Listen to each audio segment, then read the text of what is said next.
প্রতিদিনের মতো আজকেও কিন্তু খুব সকাল সকাল ঘুম থেকে উঠে পড়েছি। যেহেতু ঘুম থেকে উঠে পড়েছি তাই ভাবছি যে এ ঘরের জানালাটা খুলে দিই, কারণ সবসময় তো বন্ধ থাকে, খুলে দিলে একটু হাওয়া বাতাস ঢুকবে। সে কারণেই কিন্তু সকাল সকাল জানালাটা খুলে দিয়েছি। আর আকাশের পরিস্থিতি দেখো, আজকেও কিন্তু ভালো নেই। আর আমি একাই উঠেছি আজকে, এখনো পর্যন্ত আর কেউ ঘুম থেকে উঠেনি। তো আমি এখন ঘুম থেকে উঠে আগে কিন্তু বাসি নাইটি টাইটি সব সেরে নিয়েছি।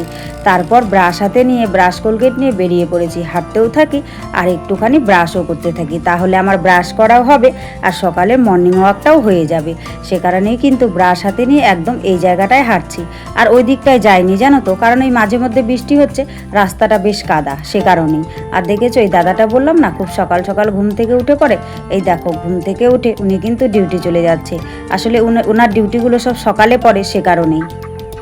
যাই হোক, শুভ সকাল আমার প্রিয় বন্ধুরা, সকলে কেমন আছো? আশা করছি যে যেখান থেকে আমার এই ভিডিওটি দেখছো সকলে ভালো আছো, সুস্থ আছো। আর আমরাও খুব ভালো আছি। অরুণাচল প্রদেশের এই ছোট্ট গ্রাম থেকে আমি মামনির সংসারে আরও একটি নতুন ব্লগে তোমাদের সবাইকে স্বাগত জানিয়ে তোমাদের সবাইকে সাথে নিয়ে আজকের ব্লগটি শুরু করে দিয়েছি। আমি আশা করছি আজকের ব্লগটিও তোমাদের খুব ভালো লাগবে। আজ হলো বুধবারের সকাল, আর এখন বেলা বাজে সকাল 4:45। আর এখন থেকেই আমি তোমাদের সবাইকে সাথে নিয়ে আজকের ব্লগটি শুরু করে দিয়েছি। যারা নতুন এসেছো, আমার ব্লগটি যদি ভালো লাগে প্লিজ একটি লাইক করে চ্যানেলটি সাবস্ক্রাইব করে আমার পাশে থেকো। আর যারা আগের থেকেই আমার পাশে আছো তাদেরকে আমার মন থেকে অসংখ্য অসংখ্য ধন্যবাদ ও ভালোবাসা। কেউ যখনও ঘুম থেকে উঠেনি আর বাইরের পরিস্থিতিও ভালো নেই, সে কারণে বাইরের কাজকর্ম আর কিছুই তোমাদের সঙ্গে শেয়ার করলাম না। তো ঘুম থেকে উঠে ব্রাশ ট্রাশ করে নিয়ে একদম চা করে নিয়েছি, চা করে খেয়ে নিয়েছি। এবার মেয়ের জন্য সকালের টিফিন করছি। মেয়ের জন্য আজকে একটুখানি ফ্রাই ম্যাগি করে দিচ্ছি, কারণ প্রতিদিনই তো ম্যাগি স্যুপ করে দিই, তো সবসময় না ম্যাগি স্যুপ খেতে চায় না। সে কারণেই ভাবলাম আজকে আর স্যুপ করে দেব না, আজকে ম্যাগিটা একটু একটা ডিম দিয়ে ফ্রাই করে দেব। সে কারণেই ম্যাগিটা ফ্রাই করে দিচ্ছি। আগে ম্যাগিটা একটু জলে সেদ্ধ করে নিয়েছি, তারপর সামান্য পেঁয়াজ আর একটুখানি লঙ্কা দিয়েছি, বেশি লঙ্কা দিইনি, দিয়ে ডিমটা দিয়ে নাড়াচাড়া করে ভেজে নিচ্ছি। এটা যখন ভাজা হয়ে যাবে তখন কিন্তু আমি ম্যাগিটা দিয়ে দেব। আর আজকে ম্যাগিটা কিন্তু খুব বেশি করে ফ্রাই করব না, কারণ বাচ্চা খাবে তো। আর তেলের পরিমাণটাও খুবই অল্প দিয়েছি, কারণ বাচ্চা কাচ্চা বেশি তেল খাওয়ানো যায় না, ছোটো মানুষ, সে কারণেই তেলের পরিমাণটাও খুব কম দিয়েছি। তাই দেখো তেল মশলা কম দিয়েছি বলে ম্যাগিটা কিন্তু সেরকম একটা হয়নি। সাধারণত ওকে আমি ফ্রাই ম্যাগি খাওয়াই না, ম্যাগি বয়েলই খাওয়াই মাঝে মধ্যে, প্রতিদিন খাওয়াই না। তবে যখন একদমই কিছু খেতে চায় না তখনই ফ্রাই ম্যাগিটা করে দিই, তাহলে মুখে একটু টেস্ট আসে, একটুখানি খায়। কারণ প্রতিদিন সকালে ভাত সুজি এসব আর খেতে চায় না। আর কী বা দেবো বলো পেট ভরানোর মতন, কারণ অনেকক্ষণ টাইম তো স্কুলে থাকে, দুপুর 1টা পর্যন্ত স্কুলে থাকে। সকালবেলাতে যদি একটু ভারী কিছু না খেয়ে যায় তাহলে তো 10টা সাড়ে 10টা বাজতে বাজতে পেট গোলাবে। যদিও বা 10:30টার দিকে স্কুলে কিন্তু টিফিন দেয়, তো টিফিনে চানা বলতে ছোলা আর কি সেদ্ধ করে দেয়, কোনো দিন সুজি দেয়, কোনো দিন বিস্কিট দেয়, কিন্তু সেরকম টিফিন তো দেয় না, তাই না? তবুও তো বাড়ির থেকে ভারী খাবার খাইয়ে পাঠাতে হয়। সে কারণেই আজকে কিন্তু ম্যাগিটা করে দিলাম। আর বাইরের ওয়েদারটা দেখো, বলতে বলতে কি অন্ধকার হয়ে আসছে, চারিদিক ঢেকে গেছে। এখন বাজে সকাল 8:10। সকলকে খাইয়ে দাইয়ে পাঠিয়ে দিয়েছি। মেয়ে স্কুলে চলে গেছে, কর্তামশাই ডিউটি চলে গেছে। তো এখন তো আমার কাজ করার পালা, সে কারণেই আমি কিন্তু আবারও কাজে লেগে পড়েছি। আর জানো তো কর্তামশাই আজকে পান্তা ভাত খেয়ে গেছে। কালকে রাত্রির অল্প পান্তা ভাত ছিল, তো রান্না করতে চেয়েছি, কর্তামশাই বললো রান্না করতে হবে না, অনেক দিন থেকে পান্তা ভাত খাওয়াও হয় না, তো পান্তা ভাতই খেয়ে নেবো। পেঁয়াজ লঙ্কা ডলে পান্তা ভাত খেয়ে নিয়েছে। আর কালকে রাত্রির একটুখানি তরকারি ছিল, সেটা দিয়েই খেয়ে চলে গেছে। তাই সকালে রান্নার ঝামেলাটা আজকে কিন্তু আমার আর নেই। মোটামুটি ঘরের কাজকর্মগুলোকে গুছিয়ে তারপর কিন্তু রান্নাবান্নাটা চাপাবো। তো চলো, কাজকর্ম মোটামুটি হয়ে গেছে, রান্না চাপিয়ে দিয়েছি। আজকে যেহেতু রান্না তেমন একটা কিছু নেই, তাই কিন্তু আজকে রান্নাটা তোমাদের সঙ্গে শেয়ার করতে পারলাম না। আজকে ভাত করেছি আর ডাল করে নিচ্ছি, ডালে দিয়ে দিচ্ছি আলু পেঁপে সেদ্ধ। তো রান্নাবান্নাটা কিন্তু আজকে ঝটপটি হয়ে গেছে। তো যেহেতু রান্নাবান্না হয়ে গেছে, ভাবছি সকালবেলায় একবার ঘরদোরগুলো ঝাড় দিয়েছিলাম, এই পর্যন্ত আর ঝাড়ফাট দেওয়া হয়নি। এখন ঝাড়ফাট দিয়ে সুন্দর করে একটুখানি মুছে নেব, সে কারণেই কিন্তু ঝাড় দিয়ে নিচ্ছি। ভেতরটাও ঝাড় দিয়ে নিয়েছি, এখন এই ঘরটা ঝাড় দিয়ে নিচ্ছি। আর আজকে জানো তো আর জল ধরিনি, কারণ ওই যে সকাল থেকে বৃষ্টি পড়ছে, বৃষ্টির জল ধরেছি, সে কারণে আর পাইপে জল ছাড়তে যাইনি। কারণ বৃষ্টির জলটাও না এখানে খুব সুন্দর পরিষ্কার ব্যবহার করা যায়, সকলেই ব্যবহার করে, সে কারণেই বৃষ্টির জলই ধরেছি, আজকে আর জল ধরতে যাইনি। তো ঘরের ভেতরগুলো ঝাড়ফাট দিয়ে নিয়েছি। আর এই জায়গাটা দেখো, বারান্দাটা ভিজে ভিজে হয়ে আছে, তাই কিন্তু সাইড দিয়ে একটুখানি ঝাড় দিয়ে নিচ্ছি, কারণ পুরো বারান্দাটা ঝাড়ু দিতে গেলে ঝাড়ুটা আমার ভিজে যাবে, তাই সাইড দিয়ে ঝাড়ু দিয়ে নিয়েছি। আর যেহেতু বালি বালি হয়ে আছে, তাই এখান থেকে একটু জল নিয়ে সিঁড়িটিরিগুলো ভালো করে কিন্তু ধুয়ে দিচ্ছি, তাহলে যে বালু টালুগুলো ঝাড় দিয়েছি লেগে আছে না, ওগুলো চলে যাবে, সে কারণে। এখন ঘরগুলো সব আমি মুছে নিয়েছি, সেগুলো আর তোমাদের সঙ্গে শেয়ার করলাম না। আর এখন মুছে নিচ্ছি এই বারান্দাটা শুকনো শুকনো করে, কারণ যেহেতু জল দিয়ে ধুয়েছি কাদা কাদা হয়ে যাবে পাড়া দিলে, সে কারণে যদি একটুখানি মুছে রাখা হয় না, অল্প একটু তো শুকিয়ে যাবে, তখন পাড়া দিলে আর কাদা কাদাটা হবে না, তাই মুছে নিলাম।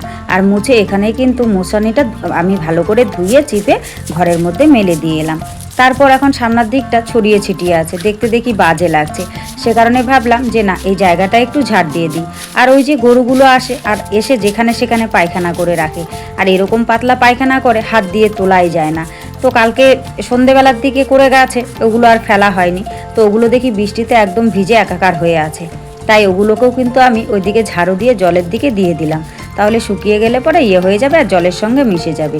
ওগুলোকেও করে দিলাম। আর ওইদিকে দেখি দুটো প্যাকেট কে যেন ফেলেছে, তো সাইডে জড়ো করে রাখলাম, যখন ডাস্টবিন ফেলতে যাব তখন কিন্তু প্যাকেট দুটোকে ফেলে দিয়ে আসবো। তো যাই হোক, আমার ঝাড়ু ফাড়ু দেওয়া কমপ্লিট হয়ে গেছে, স্নান করব। আর সকালবেলায় যেহেতু বাসি কাপড় চোপড় ছেড়েছি, গায়ে জল ঢেলে নিয়েছি, তাই ভাবলাম বৃষ্টি তো পড়ছেই, পুজো দিতে যাব, তো সেই ফাঁকে ফুলগুলো তুলে নিই, কারণ স্নান ধান করে ফুল তুলতে গেলে আবারও আমি ভিজে যাব, তাই আগেই আমি ফুলগুলোকে তুলে নিচ্ছি। আর এদিকে চারিদিকের পরিস্থিতিটা দেখতে পাচ্ছ, কিছুই দেখা যাচ্ছে না, মানে সাদা মেঘে সম্পূর্ণ ঢেকে আছে, সামনের দিকটাই শুধু দেখা যাচ্ছে। তো ওই গাছে কিছু ফুল তুলে এসেছি, এবার দেখি এই গাছটাতেও বেশ কিছু ফুল আছে, আর ফুল দেখলে না খুব সুন্দর তুলতে ইচ্ছে করে, সে কারণেই কিন্তু এ গাছ থেকেও আমি কিছু ফুল তুলে নিচ্ছি। আর দেখো মন্দিরের সামনাটা কেমন, বৃষ্টি পড়ছে বলে কেউ আজকে আর ঝাড় দেয়নি, এই বাড়ির দিদি ঝাড় দেয়নি কেন জানি না, যাই হোক বাড়িতে নেই, কোথাও হয়তো গেছে, তো কেমন নোংরা হয়ে আছে। তো হিংসে করে কি লাভ বলো, যেহেতু আমি ফাঁকা আছি আর মন্দিরে সকলেই পুজো দিতে আসে, মন্দিরের সামনাটা পরিষ্কার পরিচ্ছন্ন না থাকলে না একদম ভালো লাগে না, সে কারণে ফুল তুলে মন্দিরের বারান্দায় রেখে দিলাম, রেখে দিয়ে এখানে ঝাড়ুটা ছিল, ঝাড়ুটা দিয়ে এখন কিন্তু মন্দিরের সামনাটা ঝাড় দিয়ে দিলাম। আর জানো তো, নিজের সংসারের সুখ খুঁজতে গেলে মানে অনেক সময় অনেক কিছু ত্যাগ করতে হয়, অনেক কিছুকে সহ্য করতে হয়। অন্যের সংসারের সুখ দেখে কখনো হিংসে করা যায় না, হিংসেই কিন্তু রাবণের পুরী ছারখার হয়ে গেছিল, আমরা সকলেই জানি, মানে পৌরাণিক কাহিনী, তো ঘটনাটা একদম সত্যি। পর হিংসা আপন ক্ষয়, পরকে কখনো হিংসে করতে নেই, অন্যের সংসারে সুখ দেখেও হিংসে করতে নেই, হিংসে না করে নিজের সংসারে কিভাবে সুখ আসে সেই দিকটা যদি আমরা বজায় রেখে চলি, তাহলে কিন্তু আমাদের সব দিক ভালো থাকে আর নিজেরাও ভালো থাকি। আর সব থেকে বড় কথা, সুখে শান্তিতে সংসার করতে গেলে সর্বপ্রথম প্রয়োজন কিন্তু একটা ভালো মনের, ভালো মন যদি থাকে, মন যদি পরিষ্কার পবিত্র থাকে, তাহলে অল্প পয়সাতেও অল্প টাকাতেও কিন্তু সুখে সংসার করা যায়। তাই অন্যের সংসার দেখে হিংসে না করে নিজের সংসারের দিকে মন দেওয়াই আমাদের জন্য শ্রেয়। আর দেখো বর্ষাকালে আমাদের এখানে ঠিক এই ভয়টাই হয়, ওইদিকে আমি কাজকর্ম করছি আর এইদিকে যোগমশাই বেয়ে বেয়ে ঘরে ঢুকে যাচ্ছে, বর্ষাকাল আসলে ওরা এইভাবেই ঘরে ঢুকে যায়, সে কারণেই লবণ দিয়ে ওটাকে কিন্তু আমি মেরে দিলাম। তারপর একদম স্নান ধান সেরে নিয়েছি, জানো তো, ওটাকে মেরে ওইদিকে ঝাড়ু দিয়ে ফেলে দিয়েছি। আর বর্ষাকাল এখন কিন্তু ভালো করে দেখে শুনে ঘরে ঢুকতে হবে, কারণ ওই ঘাসগুলোতে না যখন তখন পায়ের মধ্যে যোগ ধরে যায়, সে কারণে আর এরকম যোগ দেখাও যায় না, বোঝাও যায় না, পরে বোঝা যায়। আর মানুষ না থাকলেও একা একা ওরা দেখেছো কীভাবে ঘরে ঢুকেছে, কেউ ছিল না, একা একাই ঢুকছে গন্ধে গন্ধে, সে কারণে এখন আমাদের সাবধানভাবে চলতে হয়, বিশেষ করে এই বর্ষাকালটা।